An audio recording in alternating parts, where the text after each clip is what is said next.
Olá, eu sou Vildeane Monteiro, aluna do curso de Artes Visuais da Universidade Federal do Maranhão.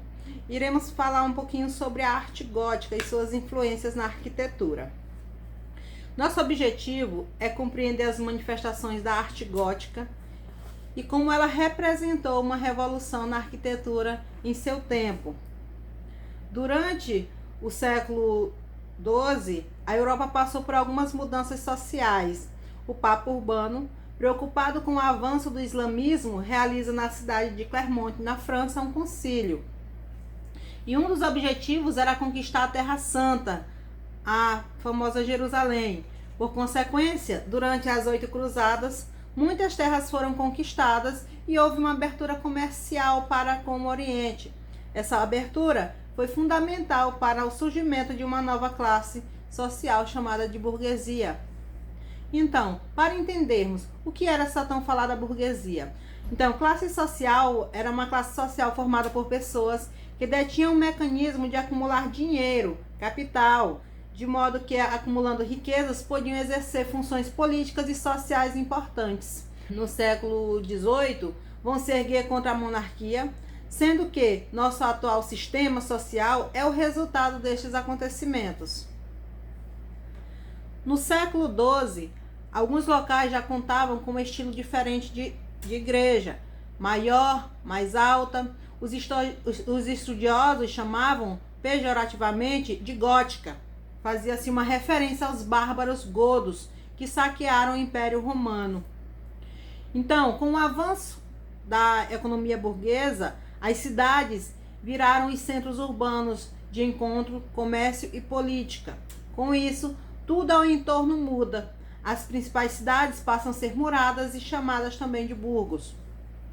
Os muros serviam de proteção contra os invasores. Além disso, esse tipo de igreja foi construída para atender e acomodar os fiéis que vinham aos centros urbanos.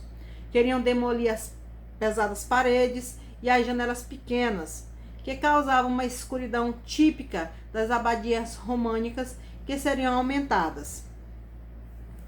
Na arquitetura, o estilo gótico também passou a ser reconhecido como a arte das catedrais. As cidades francesas pareceram competir entre si com construções ou reconstruções de suas próprias catedrais no estilo gótico.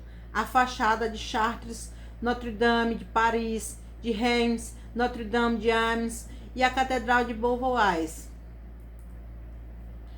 A primeira cruzada retornou de Constantinopla. Impressionados com o esplendor da Basílica de Santa Sofia, os cavalheiros espalharam sobre a arquitetura do Oriente. Trouxeram com eles a tecnologia como guindastes para içar as pedras, ou seja, foi uma grande evolução na época. Então, tudo acabava sendo voltado para o céu, ou seja, para Deus. As obras possuem as torres com pontas agulhadas. Acredita-se que o primeiro exemplo de arte gótica surgiu na França e é a Catedral de Saint-Denis. O seu esplendor mostra o quanto a imortalidade transcendia as limitações terrenas nos moldes românicos. A solução tecnológica para economizar a pedra utilizada e ao mesmo tempo conseguir construir uma igreja maior foi a criação de um novo arco estrutural.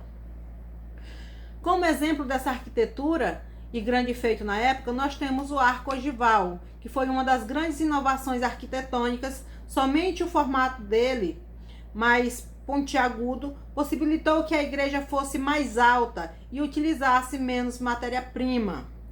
Temos também o arco arcobotante. Ele é um meio arco que serve como um braço, segurando as paredes e outros arcos. Ajudava a passar o peso de uma abóbada para os contrafortes externos. Mudanças como a entrada principal, as igrejas passaram a ter 3 entradas. O objetivo dessas 3 entradas, dessas portatas, era controlar o fluxo das multidões. Então, a entrada central geralmente entrava por aquelas portas, por aquela porta, aqueles indivíduos que tinham a intenção de assistir uma missa. As demais, a 1 e a 2, ela fazia parte de um controle de fluxo. Nós temos aqui alguns exemplos de arquitetura gótica, o Sainte-Chapelle de Paris, que nós podemos ver a verticalidade presente, a iluminação já com a presença dos vitrais e as torres pontiagudas, que fazia parte da arquitetura gótica. Aí nessa imagem nós podemos observar a verticalidade presente na obra. Nós podemos observar os vitrais nessa terceira imagem, que serviam como luminosidade. Nós podemos observar os templos bem amplos, né? Essa outra é a Notre-Dame de Paris, também uma das mais famosas, que nos remete muito bem a falar sobre o que é arquitetura gótica, principalmente pelo pontiagudo que a obra continha. Podemos observar também um elemento presente, além das portatas, nós podemos ver a rosácea, né, de vitral. Nós temos aqui uma outra imagem, Catedral de Domo, do Duomo de Milão. Então, nós vamos ver aqui a composição do gótico, os vitrais presentes, as portatas, né? Podemos ver essa outra imagem, né? Um estilo de rosácea todo fundido em ferro, que servia também para sustentar a composição. Catedral de Leão, na Espanha. Presente também as portatas, as 3 portatas, a arquitetura pontiaguda, a rosácea, os elementos estruturais dos vitrais também presente na obra. Então é isso, pessoal. Então, obrigado. Já agradeço a atenção.